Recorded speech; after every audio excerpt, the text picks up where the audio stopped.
Friends, welcome to my channel. మీరు బాగున్నారు అందరూ? నేను కూడా బాగున్నాను.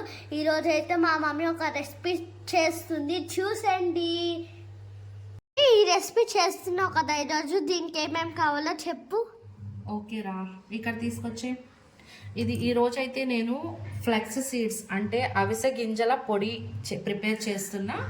ఇది ఏంటంటే మనం రైస్లోకైనా చపాతీలోకైనా దోశ ఇడ్లీ ఇట్లా మనం ఎలాంటి రెసిపీ చేసుకున్నా కానీ ఇన్స్టెంట్గా అప్పటికప్పుడు మనం పెట్టేసుకొని తినేసేయచ్చు. దీనికి కావాల్సిన పదార్థాలు ఏంటో నేను అన్ని క్వాంటిటీ వైజ్ చూపిస్తాను, చూడండి. ఇది వచ్చేసి అవిసె గింజలు. అవిసె గింజలు ఒక 100 గ్రామ్స్ తీసుకున్నాను. కొంచెం చింతపండు, అట్లాగే 3 టేబుల్ స్పూన్స్ నువ్వులు, తెల్ల నువ్వులు, ఒక 2 టేబుల్ స్పూన్స్ పచ్చి శనగపప్పు, 2 టేబుల్ స్పూన్స్ ధనియాలు, 1 టేబుల్ స్పూన్ జీలకర్ర, 2 టేబుల్ స్పూన్ మినపప్పు గుండ్లు ఇవి. అలాగే ఇక్కడ మనకి కారానికి సరిపడా ఎండుమిర్చి, కొన్ని వెల్లుల్లి రెబ్బలు, కరివేపాకు. సో వీటన్నిటిని కలిపి ప్రాసెస్ ఎట్లా చేస్తారో నేను ఇప్పుడు చూపిస్తాను. ఇప్పుడైతే మా మమ్మీ అయితే ప్యాన్ పెట్టేసింది. మమ్మీ ఇప్పుడు చెయ్యి. ఇప్పుడైతే నేను ప్యాన్ పెట్టేశాను. సో ఇందులో ఫస్ట్ మనము అవిసె గింజలు వేసేసుకుంటున్నాం.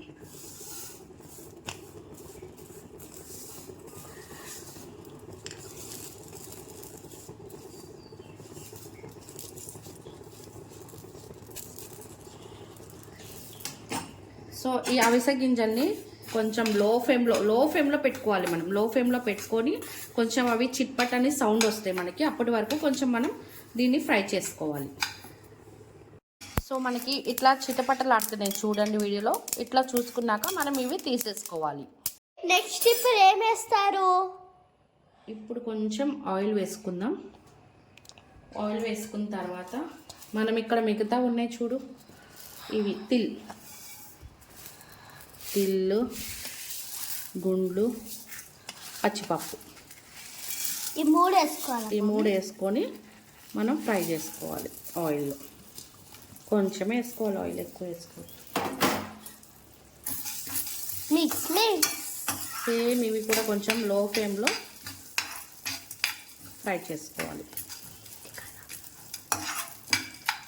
ఇలా కొంచెం ఇవి ఫ్రై అయిపోయాక మనం జీలకర్ర ధనియాలు వేసేసుకోవాలి. అలాగే ఈ ఎండుమిర్చి కూడా వేసేద్దాం. ఈ మొత్తం కరివేపాకు ఇవన్నీ కలిపి మనం ఒక 5 మినిట్స్ ఇట్లాగే లో ఫ్లేమ్ మీద ఫ్రై చేసేసుకుందాం. కరివేపాకు స్మెల్ అయితే మస్తు వస్తుందండి. ఫ్రెష్గా చెట్టుది తీసి వేసాను. సో చాలా బాగుంది.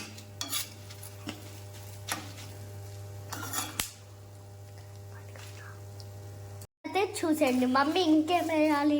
సో ఇట్లా అయిపోయింది చూడండి. మనకి ఇట్లా కడక్ అయిపోతుంది కరివేపాకు. ఇది అయిపోయిన తర్వాత మనం స్టవ్ ఆఫ్ చేసేసుకుందాము.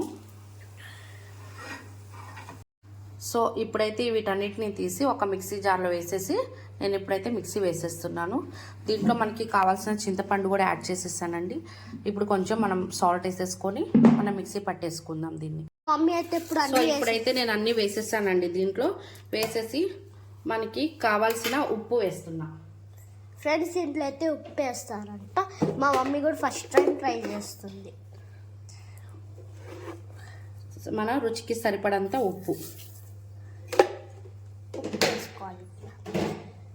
ఇప్పుడు మనం మిక్సీ పట్టేస్తాం. మేము మిక్సీ పెట్టేస్తాం. మా మమ్మీ అయితే మిక్స్ ఆన్ చేస్తుంది. చూడండి.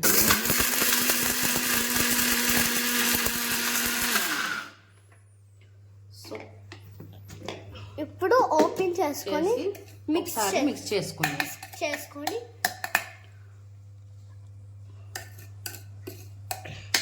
ఇంకొకసారి వేసుకుందాం. మరీ మెత్తగా వేసుకున్నా కూడా బాగోదు. కొంచెం మనకి క్రంచీలా ఉంటే బాగుంటుంది టేస్ట్.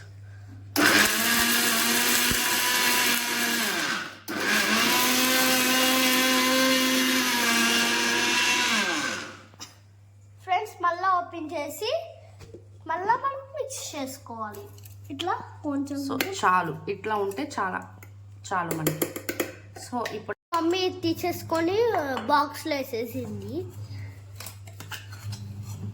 టేస్ట్ కూడా బాగుంటుంది.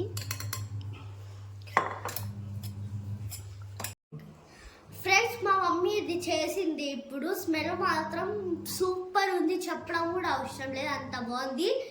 మీరు కూడా ఇది చేయండి. మీరు కూడా వీడియో చూసి ఈ వీడియో నచ్చినట్లయితే లైక్, షేర్, కామెంట్. మరిన్ని వీడియోస్ కోసం నా ఛానల్ని